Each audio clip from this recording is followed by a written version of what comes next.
છે, હું દરેક જગ્યાએ સ્ટેજ ઉપર ઊભો થાઉં તો પહેલી વાત એ કહું છું કે ભૂદેવ બનો ભૂદેવ, પ્રથમ જ્ઞાની બનો અને પછી તમારું અનુકરણ બીજો સમાજ કરશે. ભલા માણસ આપણા ઘરે ડેકલા વાગે ને ભૂવા ધૂણે તો તમે શું માનો છો કે બ્રહ્મ સમાજમાં આપણને શોભે એવું કામ છે? અન્ય સમાજને જ્ઞાન આપવા વાળો સમાજ જ્યારે ડેકલાના તાલે ધૂણવા માંડે ને ત્યારે ગણવાનું કે આપણા પેઢીનું ક્યાંક પૂન ખૂટી ગયું છે. આવા રવાડે ક્યાંય ચડતા નહીં, કારણ કે આપણે બીજાને વેદોનું જ્ઞાન આપીએ છીએ, આપણે બીજી સમાજને ધર્મનું જ્ઞાન આપીએ છીએ, રામાયણનું જ્ઞાન આપીએ છીએ, હોમ હવન કરીએ છીએ. આ તો આપણે હોમ હવન છોડી દીધા. બાકી પુરોહિત જ એને કહેવાય જે યજ્ઞ કરતો હોય એ રાજપુરોહિત છે. તો આપણી જાતને ક્યારે આપણે ભૂલીએ નહીં અને આ ખોટા રિવાજોમાં ક્યાંય તણાઈએ નહીં. સાચું બોલજો, આમાંથી બર્થડે કેટલા ઉજવે છે બાળકો? માતાઓ પણ એટલા શોખીન હોય છે કે મારો દીકરો હેપી બર્થડે તો કરવો જોઈએ. હું તમને કારણ બતાવું હેપી બર્થડે નું. હું લગભગ દરેક જગ્યાએ કહું છું, મહેન્દ્રભાઈ ક્યારેક સાઉન્ડ લઈને હોય, લગભગ દરેક જગ્યાએ મારી આ વાત થતી હોય છે. સાહેબ, આપણા ધર્મની અંદર ભગવાનની સામે દીવો કરીએ અને દીવાનો પ્રકાશ થાય તો સુકન માનવામાં આવે ને જો દીવો ઝાપટું આવે પવનનું ને જો ઓલવાઈ જાય તો એ અપસુકન છે. કેટલા માને છે? આમાં મારી ખોટી વાત હોય તો કહેજો. તમારા ઘરે કુળદેવીને દીવો કરો અને દીવો જો ઓલવાઈ જાય તો સાહેબ અપસુકન છે, સુકન નથી. હવે આવો બર્થડે ઉપર. બર્થડેમાં આયા, પેલા પોદલા જેવો કેક ખડક્યો, ઉપર રંગીન રંગીન ચોકલેટ નાખી, મીણબત્તીઓ ઉપર 4 ગોઠવી અને પછી પાછા ફૂં ફૂં કરીને મીણબત્તી ઓલવે, કાપે, મોઢે ચોપડે અને પછી ખાય. શું માનો છો? આપણી સંસ્કૃતિ છે. પછી પાછા કે હેપી બર્થડે ટુ. મરી જા ઢાંકણીમાં પાણી લઈને છાનું માનું. શું હેપી બર્થડે ટુ યુ? ભલા માણસ, જન્મ દિવસ આપણો ન ઉજવાય, મારા રામનો ઉજવાય, મારા કૃષ્ણનો ઉજવાય, મારા શિવનો ઉજવાય, મહારાણા પ્રતાપનો ઉજવાય, શિવાજીનો ઉજવાય. આપણે શું મહાન કામ કર્યા છે કે આપણે જન્મ દિવસ ઉજવી શકીએ? અને છતાંય ઉજવવો હોય તો ઉજવો, 100% ઉજવો. પણ કેવી રીતે? ભગવાનને આગળ દીવો ધરો, ઘરે માતર બનાવો, પેંડા બનાવો, ભગવાનને એનું ધૂપ આપો. સમાજમાં જેટલા વડીલો છે, માતાઓ છે, મોટા વડીલો છે, એમને બાળકને પગે લગાડતા શીખવાડો, એનું સન્માન કરતા શીખવાડો.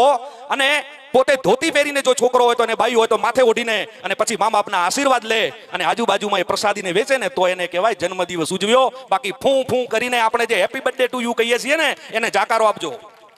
એના કરતા એક ખતરનાક રિવાજ આવ્યો પાછો બીજો. આ તો હજી બાળકોમાં છે. વક્તાભાઈ, મને એ નહીં સમજાતું કે આપણે પહેલાના જમાનામાં જે હળદી કરતા, ખબર છે? હળદી એક પ્રોગ્રામ આવતો, તમને ખબર છે બધાને લગભગ. ત્યારે આપણા તડકામાં કામ કરતા, એવા એસીમાં રહેવા વાળા નહોતા. જ્યારે ખેતરમાં કામ કરતા હોય ને, ડીલ આખું શરીર કાળું પડી ગયું હોય તો એને હળદર અને ચંદનનો લેપ લગાડીને 2 દિવસ માટે ઉજળું કરવામાં આવતું. અને એ પણ બંધ ઓરડામાં. આપણો સમાજનો કરે એના પહેલા નાઈ એ કામ કરે. નાઈ સમાજના આપણા સેવક છે, એમને એ કામ કરતા. અને આપણે એને શેમાં બદલ્યું છે? મોટો મંડપ સજાવીએ, બધા હળદર લગાવે, હળદી લગાવે, એના મોઢે ચોપડે, કપડે ચોપડે ને 1 લાખ રૂપિયાનો ખર્ચો કરે. શું વાત કરો છો ભલા મને? આ હલ્દીના પ્રોગ્રામો આપણા સમાજમાં પિક્ચરનામાંથી ઉતારા કરી કરીને ખોટા ખોટા ખર્ચે નહીં ચડશો. આપણા રીત રિવાજો છે એમાં ચાલો, એના કરતા એક બીજો રિવાજ તમને ખબર હોય તો આપણા સમાજમાં આવ્યો કે નહીં આવ્યો મને ખબર નહીં, પણ લગભગ આવવાની તૈયારીમાં છે. કયો? Pre wedding. આ ઘણા બાપુઓને નહીં સમજાય કે પ્રી વેડિંગ એટલે શું. બાપુ, એ પ્રી વેડિંગ એવું છે કાકા કે લગ્ન થાય ને, લગ્ન એના પહેલા છોકરો ને છોકરી ફરવા માટે જાય અને 2 દિવસ એકલા રોકાઈને ત્યાં ફોટોગ્રાફી કરે, વિડીયો ચાલુ કરે. હવે લગ્ન પહેલાનું લગ્ન એટલે પ્રી વેડિંગ. અલ્યા ભાઈ, આપણો સભ્ય સમાજ છે. દીકરી લગ્ન કરીને ગઈ હોય ને ચૂડલો પહેર્યો હોય તો 6-6, 12 મહિના સુધી એ ચૂડલો એના બાપના બતાવે. એ સમાજ આપણો છે. બાપ સામે બેઠો હોય, જમાઈ સામે બેઠો હોય તો એ ઘૂમટો ઊંચો ના કરે. એ આપણો સમાજ છે. અને તમે પ્રી વેડિંગના રવાડે ચડ્યા છો. પાછા વળી જજો, નહીતર ભૂદેવ કહેવાને લાયક નહીં રહો, એની ગેરંટી આપું છું. સભ્યતાને તમે વળગી ન રહો તો આ સમાજનો કોઈ પણ વ્યક્તિ આ સભ્યતાને નહીં વળગી રહે, એની ગેરંટી આપું છું. અરે એના કરતા આપણા પુરુષ સમાજના 2 થી 4 જણાને એવા જોયા છે.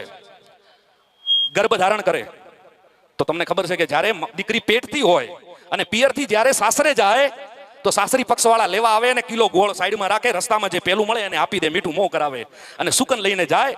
એ આપણો રિવાજ હતો. અત્યારે દીકરી, મારે કહેવાય નહીં, મારે કહેવું પડશે આજે, કારણ કે ખરાબ રિવાજ ઉજવતા તમને શરમ નહીં આવતી કોઈને, તો મને કહેતા શેની શરમ આવે?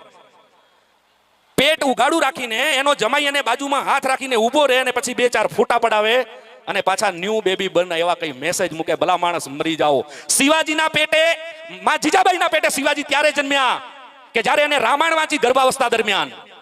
દ્રૌપદીના પેટે અભિમન્યુ ત્યારે જન્મ્યો અને 6 કોટાની વિદ્યા ત્યારે જાણી શક્યો અને જીતી શક્યો, કારણ કે એને બાલ્યકાળથી એની યુદ્ધ કથાઓ શીખવી માતાએ, રામાયણ વાંચીને, મહાભારતો વાંચીને, એની યુદ્ધ કથાઓ વાંચીને, વીર કથાઓ વાંચીને. અને તમે શું એમ માનો છો કે આમ પેટ ઉપર ફોટા મૂકીને અમે ફોટા પાડીએ તો તમારા પેટે શિવાજી પેદા થાય? ગલુડિયા પેલા થાય, ગલુડિયા.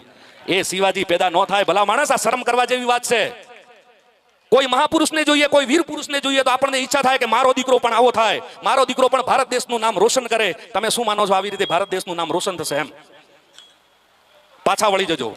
મારે અન્ય સમાજને આ સલાહ નથી આપવી, મારે અન્ય સમાજને સલાહ નથી આપવી. બ્રહ્મ સમાજ કરતો થઈ જશે. ભૂદેવ સમાજ, ભૂદેવ પૃથ્વીનો દેવ, બ્રાહ્મણ, બ્રહ્મને જાણનાર, જ્ઞાનને જાણનાર, એ સમાજમાંથી આપણે છીએ ભલા માણસ. આજે એટલા માટે સલાહ આપું છું, એક નાના ભાઈ તરીકે, એક દીકરા તરીકે, આ સમાજના બંધુ તરીકે, કે આપણને ભૂદેવ તરીકેનું આ ક્યાંય શોભતું નથી. કેટલાને હવે લાગે છે કે તમે વાત કરી એમાંથી આ વાત ખોટી છે, આંગળી ઊંચી કરો એટલે આપણે અહીંયા ચોખવટ થઈ જાય.